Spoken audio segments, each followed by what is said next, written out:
All right. We're in Luke 15 today. Luke 15. We're studying the parables of Christ. And we've studied about 13 of them so far. And Luke 15 contains 3 more. And I don't know if there's a more famous parable than the prodigal son, perhaps the Good Samaritan. And we'll, of course, look at that in due course. What was so good about that Good Samaritan. But Luke 15 is considered by some to be probably the most tender and loving chapter in the Bible. Because it teaches us about God's attitude toward who? The lost. And in case you were wondering, that includes or included at one time everybody in this room. So it's an extremely important chapter for those that are currently lost, and for those that were lost and are not anymore. It's important for us because as Christians, we wear the name of Christ. And part of our goal in life, part of our purpose, maybe the purpose, is to become more like Him each day. More like Him in our actions and activities, more like Him in our attitudes, more like Him in the way we talk. And so if we're going to become more like Christ and more like the Father, then once we learn what the Father's attitude is toward the lost, then what? That should be our attitude, right? Right. June 12 of last year,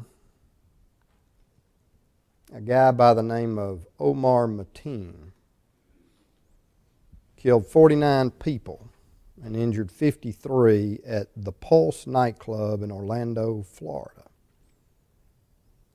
Now, for those of you that are familiar with that story, and I guess most of you are, you'll recall that the Pulse nightclub was a well-known nightclub for homosexuals. So I suspect there's a high probability that of those 49 people that were killed, there's a high probability that all 49 were lost. Now, I don't know the 49 that were killed, so that could be inaccurate, but it's a high probability if they were killed in a homosexual nightclub.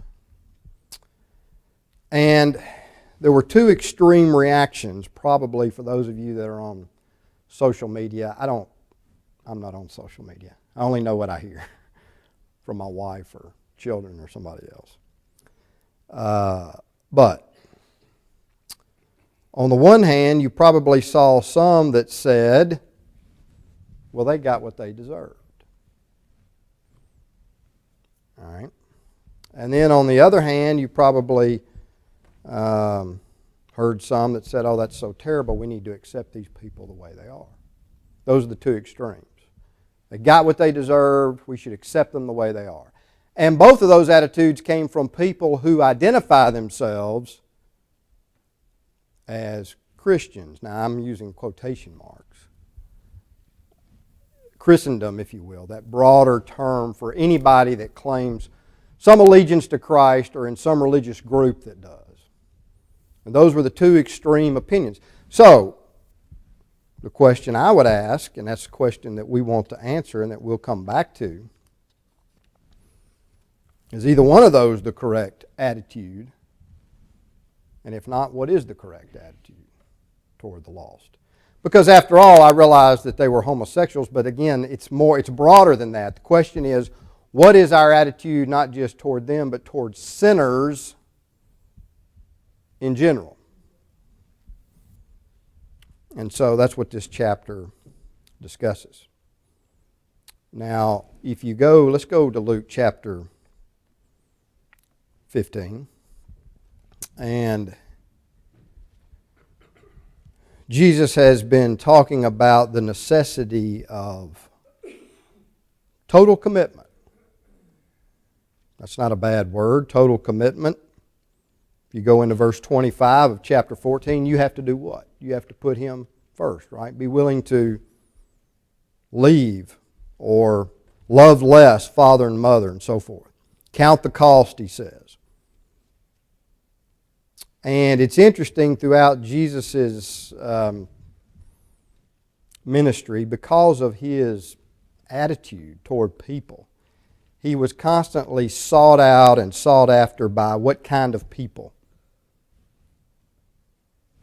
What does it say at the beginning of Luke chapter 15? Tax collectors and sinners.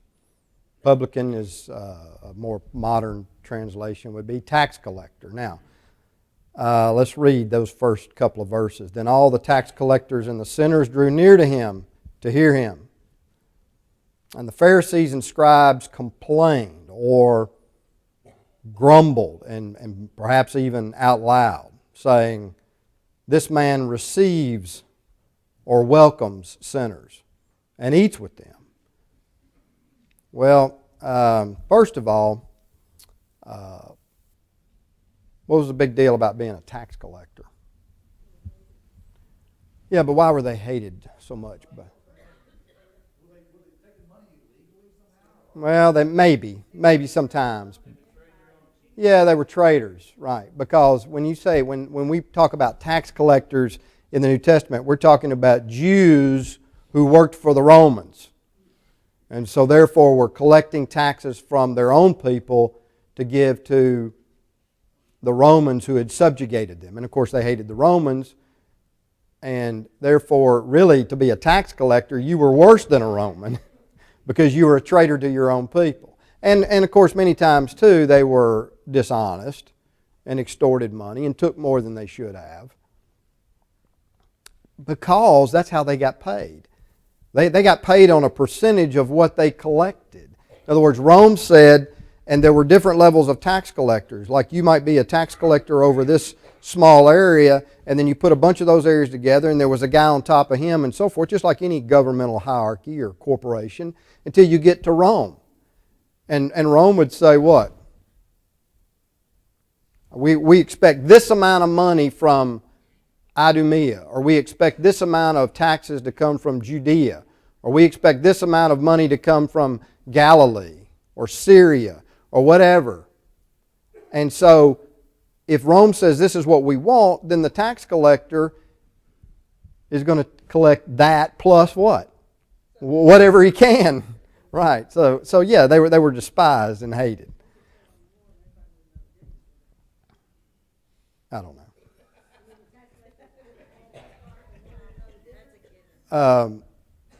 And then it says the sinners. Now, who were these sinners? Who the tax collectors were as low as these people?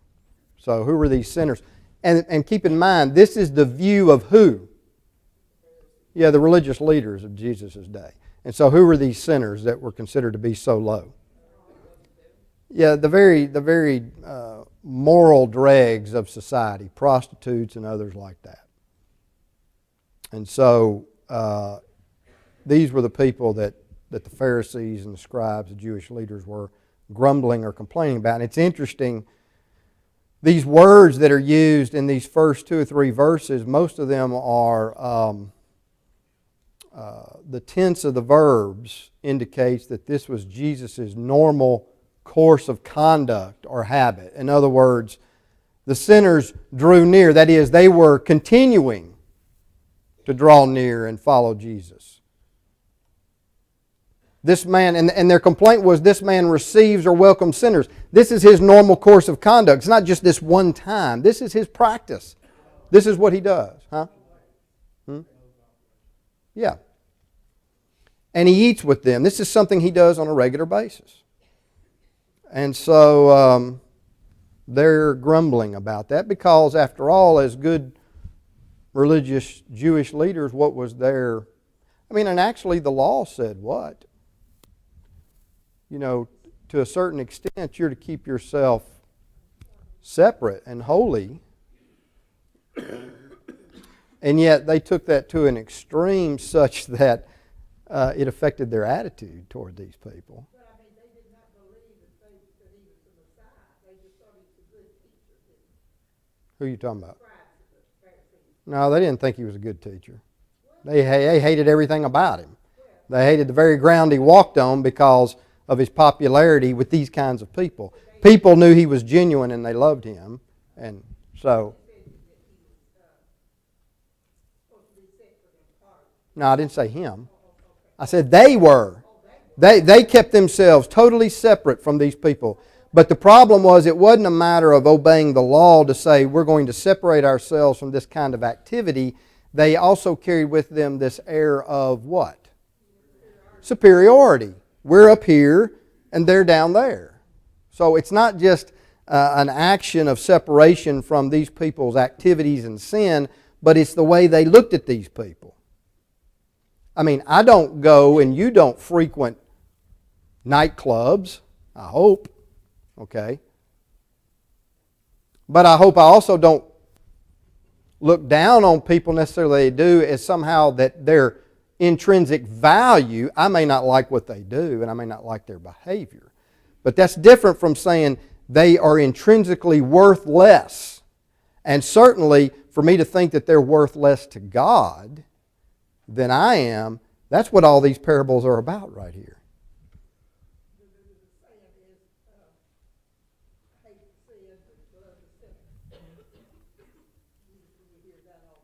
That's not always easy, is it?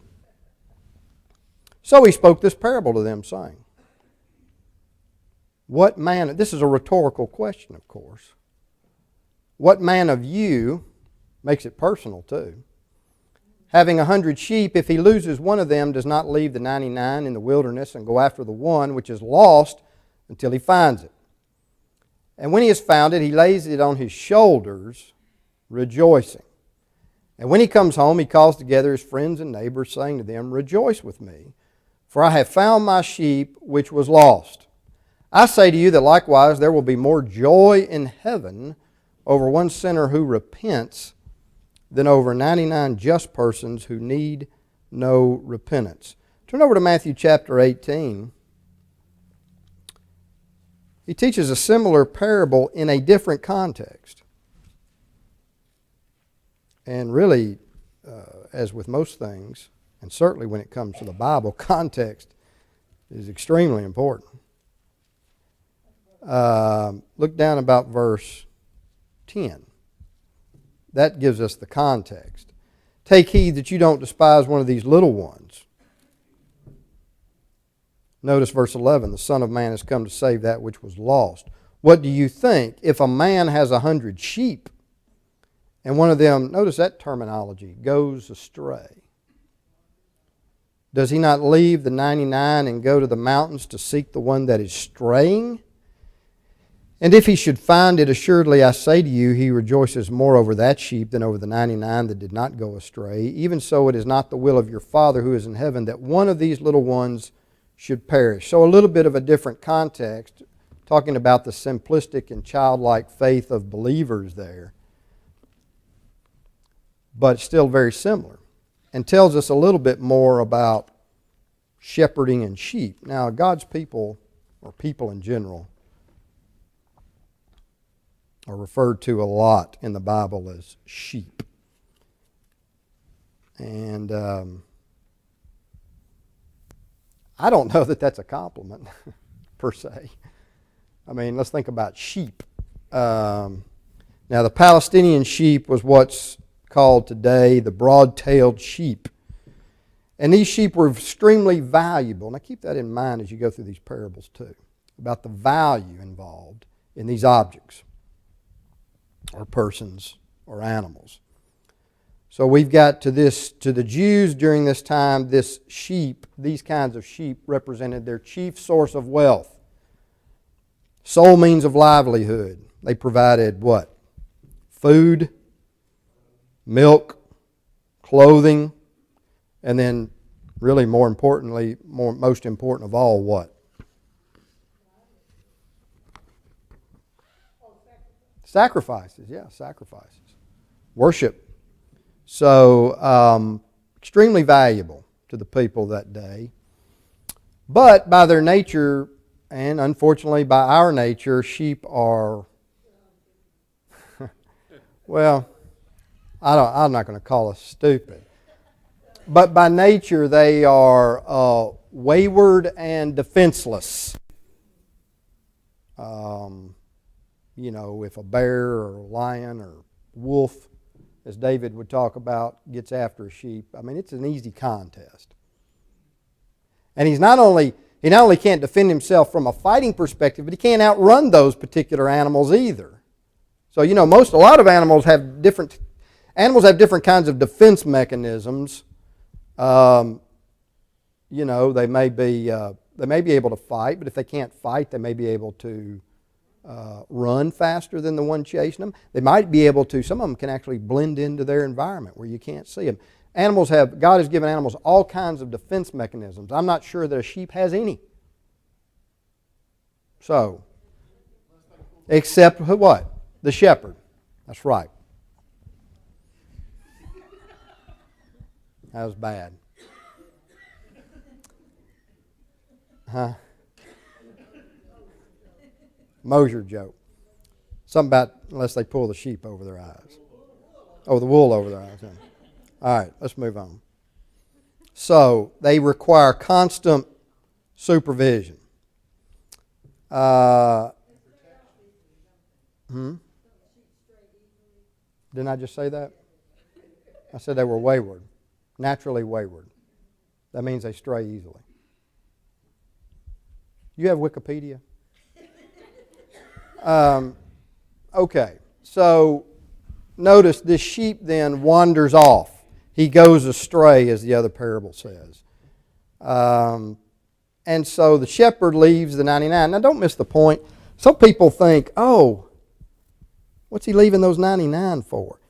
If you had that many sheep, he's not the only one with them. Okay? He didn't leave them by themselves. But this is the primary shepherd. This is the one that owns them. Now he's left his help with the others. And he actually goes out searching for this lost sheep. I've also read from some commentators that while that sheep are very social and therefore that's why they live and stay together as a flock. But when one gets cut off from the flock, he not only can't find his way back, I've told their eyesight's not very good, but they also become a little bewildered and confused and sometimes will just plop down where they're at and be totally unwilling to move. So, I mean, that's about as defenseless as it gets for an animal. Do what? No, they could name their sheep, and they may know them all. But that's not the point of this parable. And so he goes after the sheep, and he finds it. And notice, in order to get back quickly, he does what? He puts a 70-pound animal or so on his shoulders and carries him back to the flock and rejoices. And of course, happiness to really be enjoyed requires what? Yeah, it requires others to enjoy it with. And so he comes home, he calls together his friends and neighbors. Now, it's interesting to me that the Greek words here for friends and neighbors are masculine. Why would that be? Why would they be masculine? Those terms in the Greek. It's the culture that they live in. Keep the culture in mind. He's not going to call together women to celebrate. They didn't associate like that. He calls together his male friends and neighbors.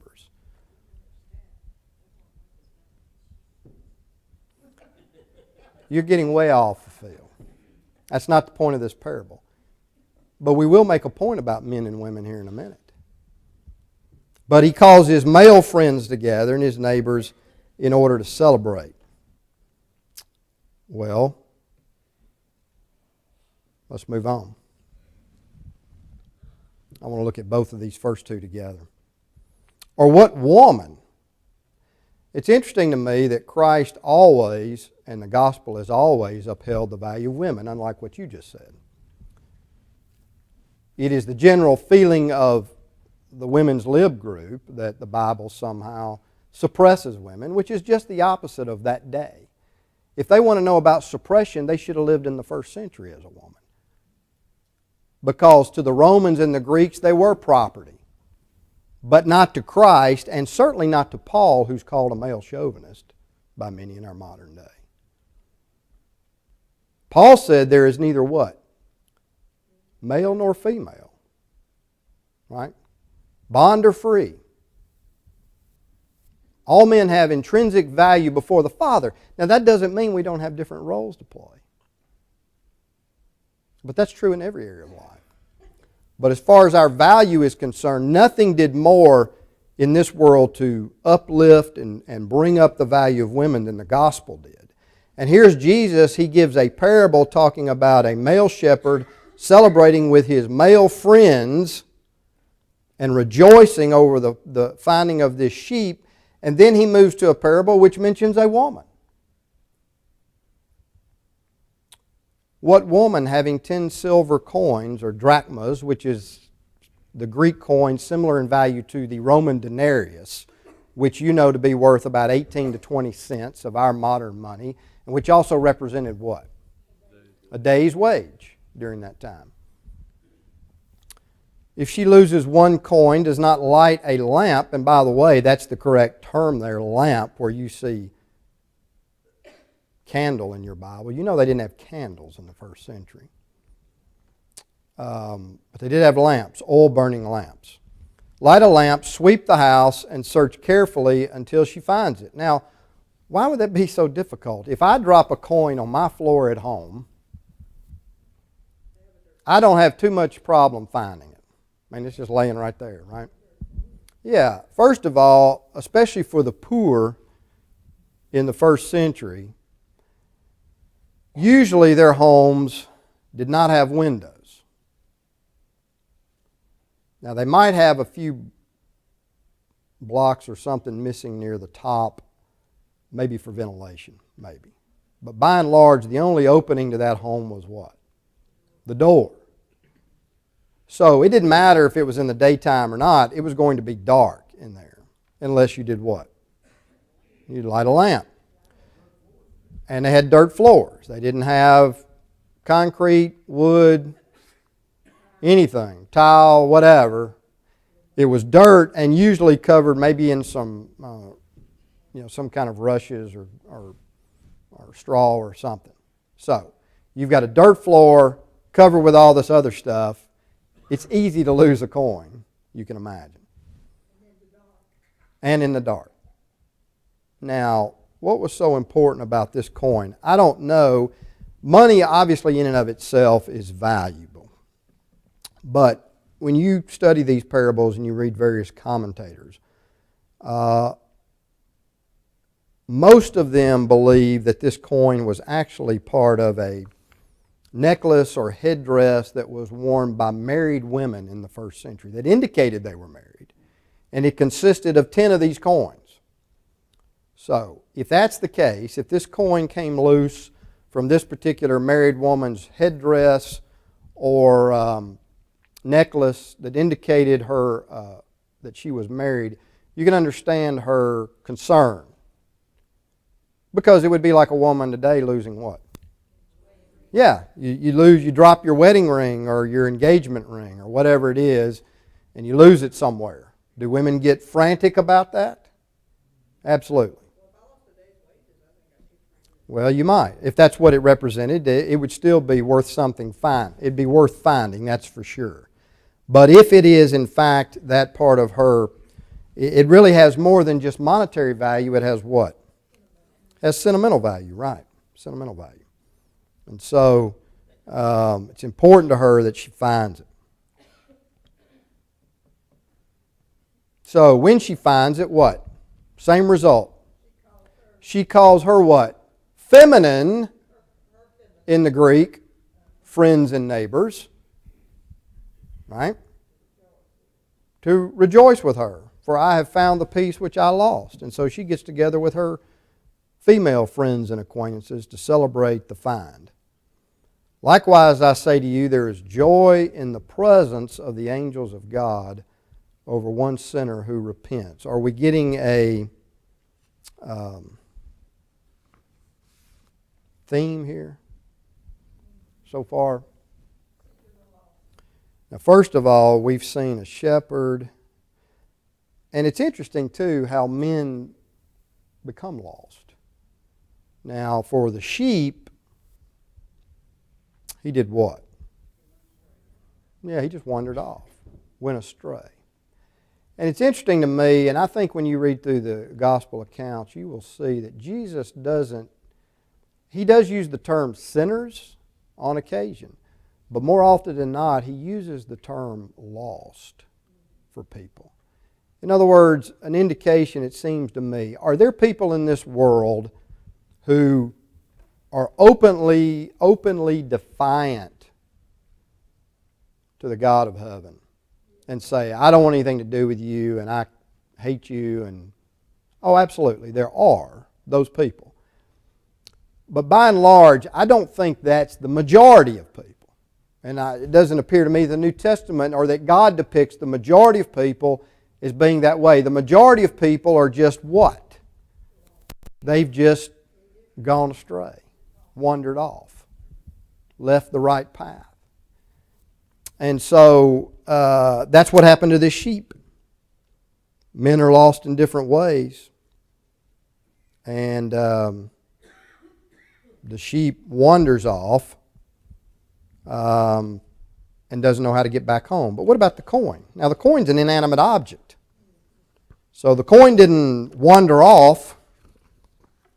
What happened? Why was the coin lost?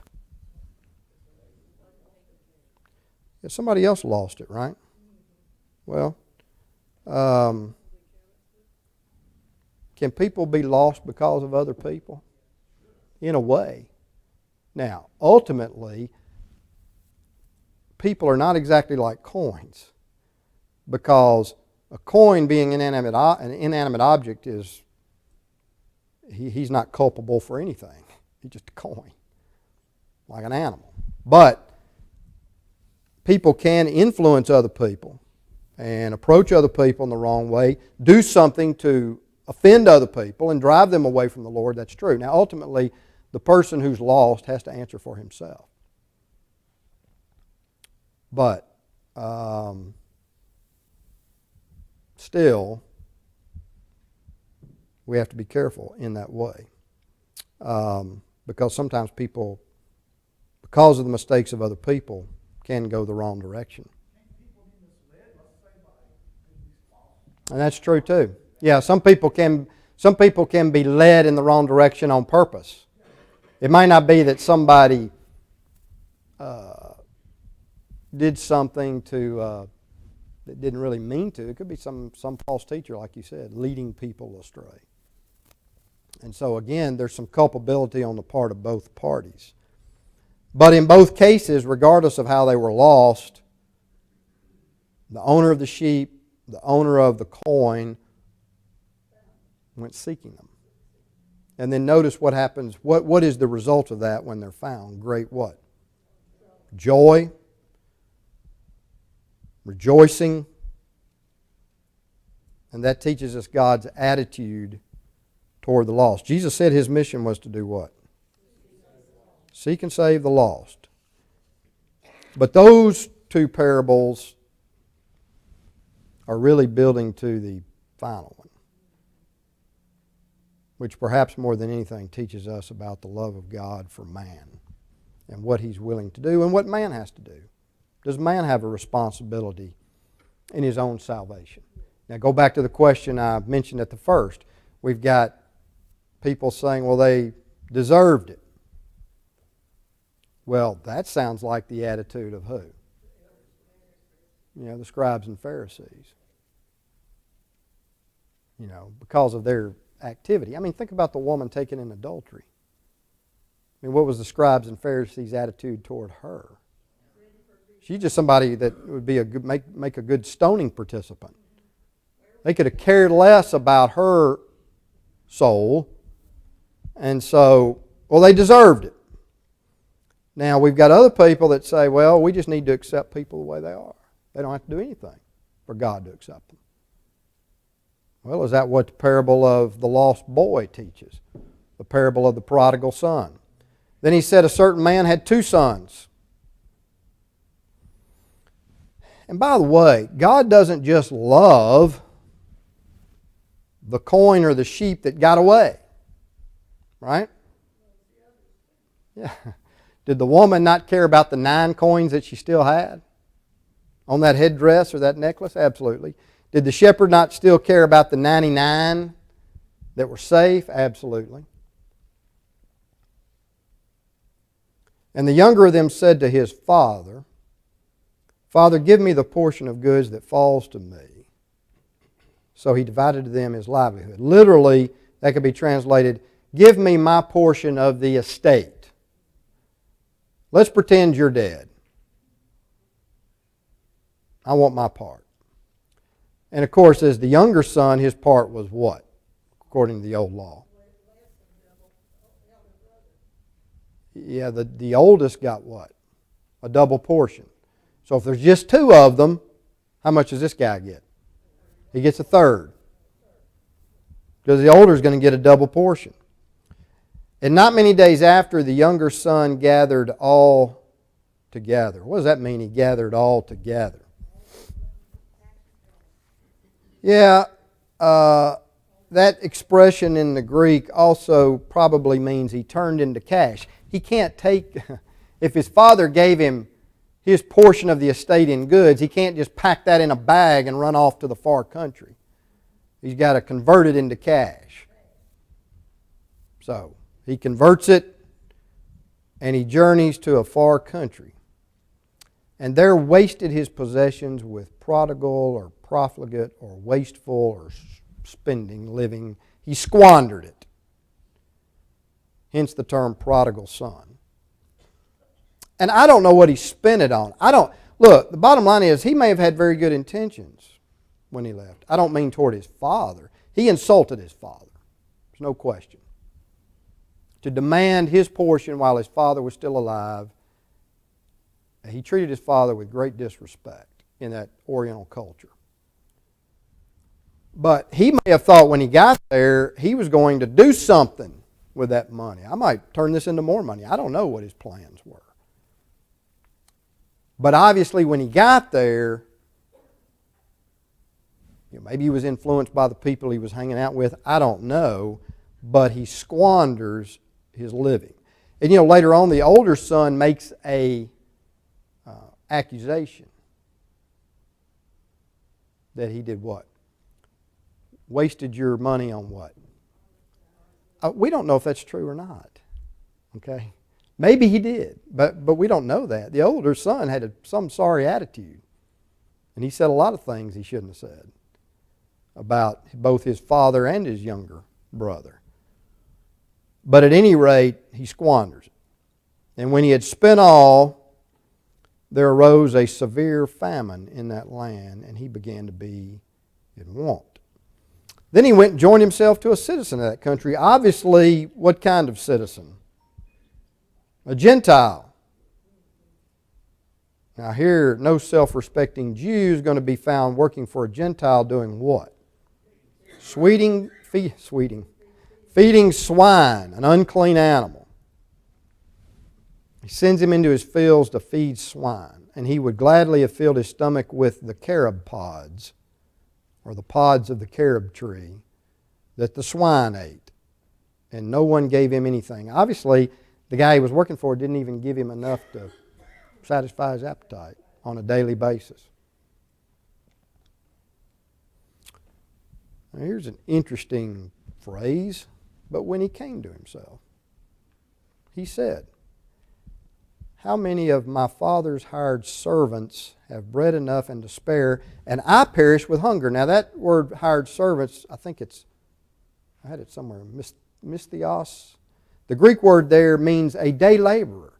Now keep in mind, he's not saying, I mean, this is how gracious his father is. His father has 2 sons. His father has slaves or servants that live there and work for him all the time, that are part of his household. And then he's got on the very bottom rung of the ladder what? Day laborers. People who live, we talk about living from day to day. These people literally live from day to day. They got a job, it was good for one day, they got paid at the end of the day, the next day they might not have a job.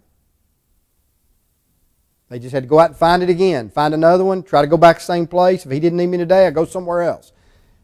And this son says, look, even the day laborers in my father's house, he takes care of them. Living better than I am. Have enough, bread enough and to spare, and I perish with hunger. Everybody under that father's umbrella was taken care of. Just like our father. So he says, I will arise and go to my father, and will say to him, Father, I have sinned against heaven and before you, and I am no longer worthy. Well, that's a true statement. I'm no longer worthy to be called your son. You understand, when he insulted his father, he said, I'm done with this. I'm out of here. Give me my share of the estate. He not only turned his back on his father and on his inheritance and all that would have been his later, but he basically cut himself off from that community in which he lived. He was now a social outcast. Everybody there knew what he had done. But he's turned his back on all of that. And so no, this is a true statement. I am no longer worthy to be called your son. Make me like one of your hired servants. And he arose and came to his father, but when he was still a great way off, his father saw him and had compassion, and ran and fell on his neck and kissed him. That was a social embarrassment for a man of this stature in the Oriental culture to be seen in public running. And he's probably, I don't know that he's out in the field, or he may be in the village. I mean, these people, a man of this wealth had more than one house. I don't know if you've ever been to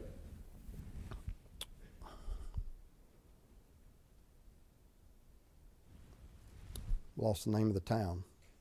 What's the town down in Mississippi, west of Jackson, that's right on the river? Jackson, Mississippi. Natchez. Natchez. If you go to Natchez, there are several huge, elaborate antebellum homes that you can tour.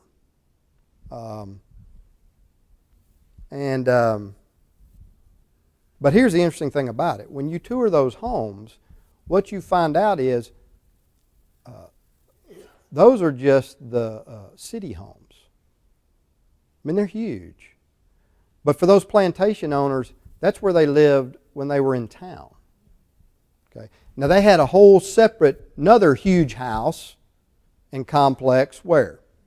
Where the fields were. And for a lot of those plantation owners living in Natchez, Mississippi, their fields were actually across the river in Louisiana. Okay. But it might have been a day's ride or more, and they weren't coming back. You know, they weren't commuting back and forth like we do now. I mean, you know, they couldn't move that fast. So they've got a town home, and they've got one out in the country. And that could have been this situation here. So when this fella has to go back, he has to do what? He's insulted his father. He's gotten his inheritance. He's turned his back on the village and community that knows him. And when he goes back looking like, you know, something, what do we say, that like something the cat drug in? He has maybe to walk where? Yeah, right through the village where everybody sees him. Probably to maybe some bad looks and even some taunts. And yet the father violates social mores of the time and runs and meets him. Falls on his neck and kisses him and provides him protection from any of that kind of behavior. And the son starts his speech. Father, I've sinned against heaven and your sight, no longer worthy to be called your son. But that's it. He doesn't get any further than that because the father interrupts him, talking to his servants, his slaves, his bondservants, his doulos, and says, bring out the best robe. Now that's the robe saved for special guests. And put a ring on his hand. More than likely, what kind of ring? Yeah, a signet ring, indicating authority. And sandals on his feet. Now, if you were poor in that day and age, you didn't wear sandals, right? People with money wore sandals. Put sandals on his feet. Bring the fatted or fattened calf here and kill it. And that's enough to feed a lot of people. Let us eat and be merry, for this my son was dead and is alive again. He was lost and is found, and they began to be merry. Well, let's stop there for a minute. So we've got a lost son. The question is, for us, how was he saved? Let's talk in steps. Number one, I think you said it. It says he came to himself. So the first step on his road to salvation was self-evaluation. He had to look at himself honestly. And most people are not willing to do that. Remember the honest and good heart in the parable of the sower? We have to be willing to assess ourselves from an honest perspective.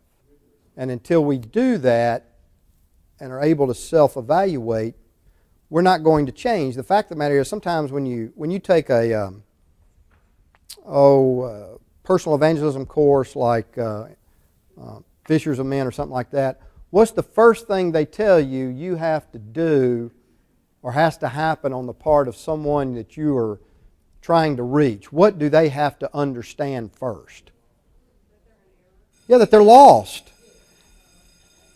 Unfortunately, in our day and age, when most people don't know the Bible and you don't hear the word sin anymore, it's possible that most people out there don't even know they're lost. That term doesn't mean anything to them. Sin doesn't mean anything to them.